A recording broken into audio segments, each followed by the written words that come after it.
ఖమ్మంలో చూసుకుంటే ఖమ్మం నగర పాలక సంస్థ కార్యాలయంలో మంత్రి తుమ్మల నాగేశ్వరరావు సమీక్ష సమావేశం నిర్వహించారు. ఇకపోతే నగరాన్నంతా కూడా మంచిగా శానిటేషన్, ప్లానింగ్, టౌన్ ప్లానింగ్ అన్ని విభాగాల్లో కూడా ఖచ్చితంగా ఒక మోడల్ గా ఉండేలా అధికారులు కృషి చేయాలని చెప్పేసి ఆయన దిశానిర్దేశం చేయడం జరిగింది. అలాగే ఇప్పుడు చూసుకుంటే కమింగ్ సీజన్ వేసవిలో ఏ ప్రాంతంలో కూడా నీటి సమస్య రావద్దని ఆయన ఉద్దేశాన్ని ఆయన తెలియజేయడం జరిగింది. అలాగే ప్రత్యామ్నాయ ఏర్పాట్లలో కూడా అధికారులంతా కూడా చర్యలు తీసుకోవాలని ఆయన చెప్పడం జరిగింది. ఈ అంశానికి సంబంధించిన అప్డేట్స్ మా రిపోర్టర్ ఉపేందర్ అందిస్తారు. ఉపేందర్, చెప్పండి అప్డేట్స్ ఏంటి? ఎస్ ప్రియ రమేష్, మన ఖమ్మంకి సంబంధించి ఇప్పటి వరకు ఖమ్మం జిల్లాలో పెనుసంచలనంగా మారిన తుమ్మల ప్రస్థానానికి సంబంధించి అభివృద్ధికి కేర్ ఆఫ్ అడ్రస్ గా తుమ్మల నాగేశ్వర యొక్క అడుగుజాడలు ఉంటాయని చెప్పేసి ప్రజలందరూ భావించారు. గడిచిన కొద్ది కాలంగా ఒక నెల రోజులు పైగా దాటినటువంటి కాంగ్రెస్ రూలింగ్ ఏదైతే ఉందో ఆ రూలింగ్ ఇప్పటి వరకు రాష్ట్ర మంత్రిగా ఉన్నటువంటి తుమ్మల నాగేశ్వరరావు తన ఆలోచనల్ని రాష్ట్ర ప్రజానీకానికి ఉపయోగించుకోవాలని చెప్పేసి రేవంత్ రెడ్డి తీసుకున్నటువంటి నిర్ణయంతో పాటు ఇచ్చినటువంటి బాధ్యతలను సక్రమంగా నెరవేర్చేందుకు రాష్ట్రం మొత్తం మీద ఉన్నటువంటి ప్రధానమైనటువంటి వ్యవసాయంతో పాటు చేనేత పరిశ్రమ శాఖ మీద కొంత కాన్సన్ట్రేషన్ చేసి అక్కడ ఉన్నటువంటి విధి విధానాలు, నిధులు, తన అవసరాల గురించి పరిశీలించినటువంటి తుమ్మల నాగేశ్వరరావు ప్రస్తుతం ఖమ్మం ప్రాంతం నుంచి ప్రాతినిధ్యం వహిస్తున్నటువంటి నేపథ్యంలో ఖమ్మం నియోజకవర్గంలో కీలకమైనటువంటి ప్రాంతంగా ఉన్నటువంటి ఖమ్మం నగరానికి సంబంధించి ప్రజలకు ఉన్నటువంటి అవసరాలపై పూర్తి స్థాయిలో దృష్టి సారించేందుకు ఖమ్మం నగరంలో ఉన్నటువంటి ఈ మొత్తం కార్పొరేషన్ పరిధిలో అభివృద్ధికి సంబంధించినటువంటి అంశాల గురించి ఈ రోజు రాష్ట్ర చేనేత పరిశ్రమ శాఖ మంత్రివర్యులు శ్రీ తుమ్మల నాగేశ్వరరావు ఈ రోజు రాష్ట్ర ఖమ్మం ఆదర్శ సురభి మున్సిపల్ కమిషనర్ తో పాటు వివిధ రకాల శాఖలకు సంబంధించినటువంటి బాధ్యులతోటి ఈ రోజు సమీక్ష సమావేశం నిర్వహించారు.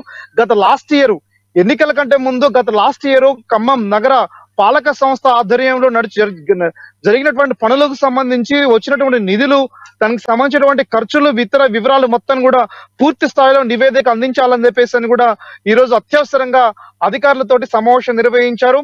అంటే ఖమ్మం నియోజకవర్గ వ్యాప్తంగా పక్కన రఘునాథపాలెం మండలం కూడా ఆనుకోనున్నటువంటి నేపథ్యంలో కొంత పాలేరు కాన్స్టిట్యున్సీలో ఒక 3 డివిజన్స్ ఉంటాయి, ప్రధానమైనటువంటి డివిజన్స్ ఉన్నటువంటి నేపథ్యంలో ఖమ్మం నగర ప్రజానీకానికి ఏమేమి అవసరాలు ఉంటాయని చెప్పేసి కూడా ప్రధానంగా ఆ నగర ప్రజానీకానికి సంబంధించినటువంటి ఇచ్చినటువంటి ఏదైతే ఫిర్యాదులు, వినతులు ఉన్నాయో బేస్ చేసుకుని ఈ రోజు అధికారులతో సమీక్ష నిర్వహించారు.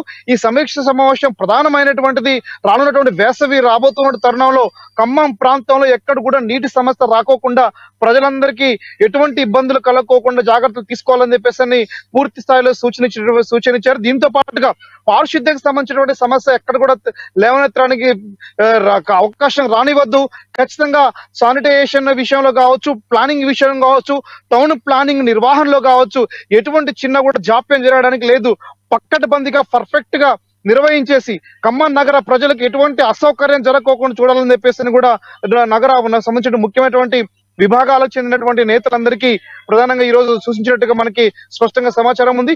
ఇదే నేపథ్యంలో ఖమ్మం నగరానికి సంబంధించి రానున్నటువంటి రోజులు అంటే సెంట్రల్ గవర్నమెంట్ నిధులు కావచ్చు, స్టేట్ గవర్నమెంట్ నిధులు కావచ్చు, నగరంలో ఉన్నటువంటి ఎక్కడెక్కడ ఏ బఫర్ జోన్స్ ఉన్నాయి, బఫర్ జోన్ లో జరుగుతున్నటువంటి పరిస్థితి ఏంటి, అక్కడ ఉన్నటువంటి నిర్వహిస్తున్న విధానాలు ఏంటని చెప్పేసి కూడా క్లియర్ గా ఇన్ఫర్మేషన్ కూడా ఈరోజు సేకరించారు. అంటే ప్రధానంగా ఖమ్మం నగరానికి సంబంధించి కీలకంగా మారినటువంటి నేపథ్యంలో దాదాపు నగర ప్రజలు కూడా గతంతో పోల్చుకుంటే ఇప్పుడు 4,29,000 మంది పైగా నగర ప్రజలు కూడా విపరీతంగా పెరుగుతున్నటువంటి నేపథ్యంలో ప్రజల యొక్క అవసరాలు తీర్చేందుకోసం కాంగ్రెస్ పాలకవర్గం తన యొక్క మంత్రి పదవిగా ఉన్నంత కాలం ప్రజలకు ఎటువంటి సమస్య కూడా రానివ్వనని చెప్పినటువంటి అంశాలను ప్రధానంగా బేస్ చేసుకుని ఈ రోజు సమీక్ష సమావేశం నిర్వహించారు. ఈ సమీక్ష సమావేశానికి సంబంధించి నగరంలో ఉన్నటువంటి అన్ని విభాగాలకు చెందినటువంటి అధికారులు ఎవరైతే ఉన్నారో వీళ్ళందరూ కూడా పూర్తి స్థాయి సమాచారంతో సమావేశానికి హాజరు కావడం, ఈ కీలక నిర్ణయాలు కూడా, ఆదేశాలు కూడా రాష్ట్ర మంత్రి తుమ్మల నాగేశ్వర ఇవ్వడం అనేది కూడా ప్రాధాన్యత సంతరించుకుంది. ఇదే నేపథ్యంలో నగరానికి సంబంధించినటువంటి ప్రధానమైనటువంటి ఇటీవల కాలంలో నిరంతరప్రాయంగా వస్తున్నటువంటి ప్రధానమైన సమస్య ఏదైతే ఉందో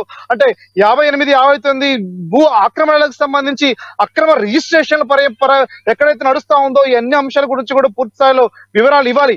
ఎవరైతే సుడా ఆధ్వర్యంలో జరిగినటువంటి ఏవైతే అభివృద్ధి పనులు ఉన్నాయో ఈ అభివృద్ధి పనులు ఎక్కడెక్కడ జరిగాయి, ఎంతెంత నిధులు కేటాయించారు, ఎంతెంత సంబంధించినటువంటి పనులు పూర్తయ్యాయి, ఏ స్థాయిలో ఉందని చెప్పేసి కూడా వివరాలు పూర్తి స్థాయిలో సేకరించారు. అంటే నగర అభివృద్ధిలో కీలక పాత్ర పోషిస్తున్నటువంటి సుడాతో పాటు ఖమ్మం నగరం ఇవన్నీ కూడా పూర్తి స్థాయి వివరాలు సేకరించేసి రానున్న రోజుల్లో ఖమ్మం సంబంధించినటువంటి ప్రజలకు ఎక్కడెక్కడ రోడ్లు అవసరం ఉన్నాయి, ఎక్కడెక్కడ తాగునీటి సమస్య అవసరం ఉంది, ఎక్కడెక్కడ ఎటువంటి ప్లానింగ్ ద్వారా ప్రజల యొక్క అవసరాలు తీర్చొచ్చు అని చెప్పేసి క్లియర్ గా సమాచారం ఇవ్వాలని చెప్పేసి కూడా అధికారులకు ఇచ్చినటువంటి డైరెక్షన్స్ ప్రధానంగా ఈ రోజు ఖమ్మం జిల్లా వ్యాప్తంగా చర్చనీయాంశంగా మారింది. ఇదే నేపథ్యంలో ఈ రోజు అంటే కాంగ్రెస్ కార్పొరేటర్స్ కావచ్చు, అటు బీఆర్ఎస్ కార్పొరేటర్స్ కావచ్చు, నిన్న సాయంత్రం కాంగ్రెస్ కార్పొరేటర్ తోటి తుమ్మల నాగేశ్వరరావు పూర్తిసారి ఇంటర్నల్ మీటింగ్ ఏర్పాటు చేసి కొన్ని కీలకమైనటువంటి అంశాలు కూడా సేకరించి కూడా అవి ప్రధానంగా చర్చించినట్టుగా మనకు సమాచారం ఉంది. అయితే కాంగ్రెస్ కార్పొరేటర్స్ వరకు పరిమితం అవుతున్నటువంటి తుమ్మల నాగేశ్వరరావు ఆలోచనల లేకపోతే వ్యూహమా అనేది ఒక స్పష్టత రావాల్సింది. అయితే ప్రధానమైనటువంటి బీఆర్ఎస్ కార్పొరేటర్స్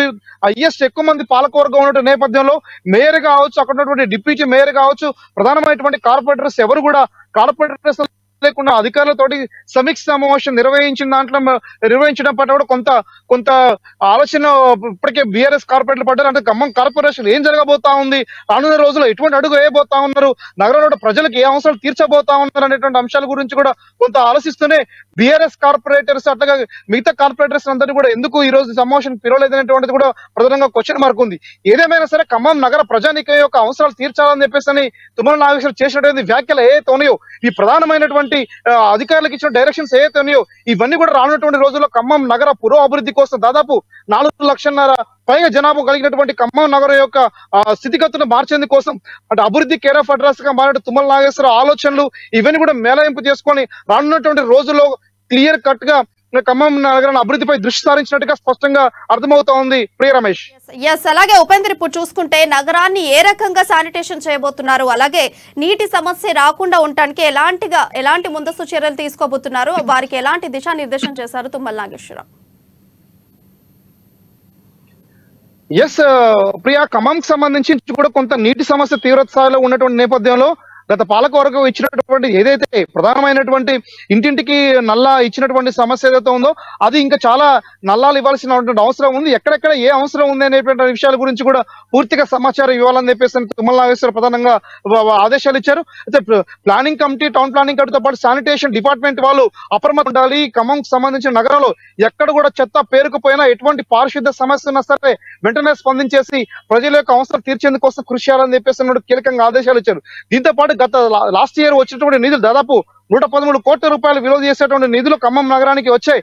ఏ డిపార్ట్మెంట్ నుంచి అటు టౌన్ ప్లానింగ్ నుంచి వచ్చినటువంటి నిధులు కావచ్చు, అటు పంపు నీటి సరఫరా ద్వారా వచ్చినటువంటి నిధులు కావచ్చు, లైసెన్స్ ద్వారా వచ్చినటువంటి నిధులు కావచ్చు, ఇక ట్యాక్సుల రూపంలో ఎంత వసూలు చేశారు, వసూలు చేసినటువంటి పేమెంట్ అన్ని కూడా సక్రమంగా ఖర్చు చేశారా లేదా, వీటికి సంబంధించినటువంటి పనులు ఎంతవరకు వచ్చినటువంటి అంశాల గురించి కీలకంగా చర్చించారు. రానున్నటువంటి రోజుల్లో అంటే కీలకంగా కేంద్ర ప్రభుత్వం ఇస్తే ఆర్థిక సంఘం ఇస్తున్నటువంటి నిధుల్ని ఇతర ఏ నిధులు ఎట్లా ఖర్చు చేయాలో ఏంటి అన్న అంశాల గురించి కూడా పూర్తి వివరాలు ఇవ్వాలని చెప్పేసి కూడా ఇప్పటికీ ఆదేశాలు ఇచ్చారు. అంటే ఖమ్మం నగర ప్రజల అవసరాలను తీర్చేందుకోసం నగరాల్లో ఉన్నటువంటి నిధులు ఎంతవరకు ఉన్నాయి, ఇది రాష్ట్ర ప్రభుత్వం నుంచి ఇంకెంత నిధులు సమీకరించాలి, కేంద్ర ప్రభుత్వం నుంచి నిధులు సేకరించాలి, ఇట్లాంటి అంశాల గురించి కూడా కీలకంగా అంటే భవిష్యత్తుకి ఏదైతే అవసరం ఉందో ఖమ్మం ఈ 5 ఏళ్ల పాలన కోసం కావచ్చు, అంటే 1 ఇయర్ పాటు అవసరమైనటువంటి నిధుల్ని క్లియర్ గా సమీకరించి అవసరమైన నిధుల్ని సేకరించేందుకోసం ప్లానింగ్ కమిటీ ఎవరైతే ఈ డిపార్ట్మెంట్స్ వారిగా ఉన్నారో, విభాగాలకు చెందినటువంటి అధిపతులు ఎవరైతే ఉన్నారో వీళ్ళందరూ కూడా ఖచ్చితంగా హార్డ్ వర్క్ చేయాలి.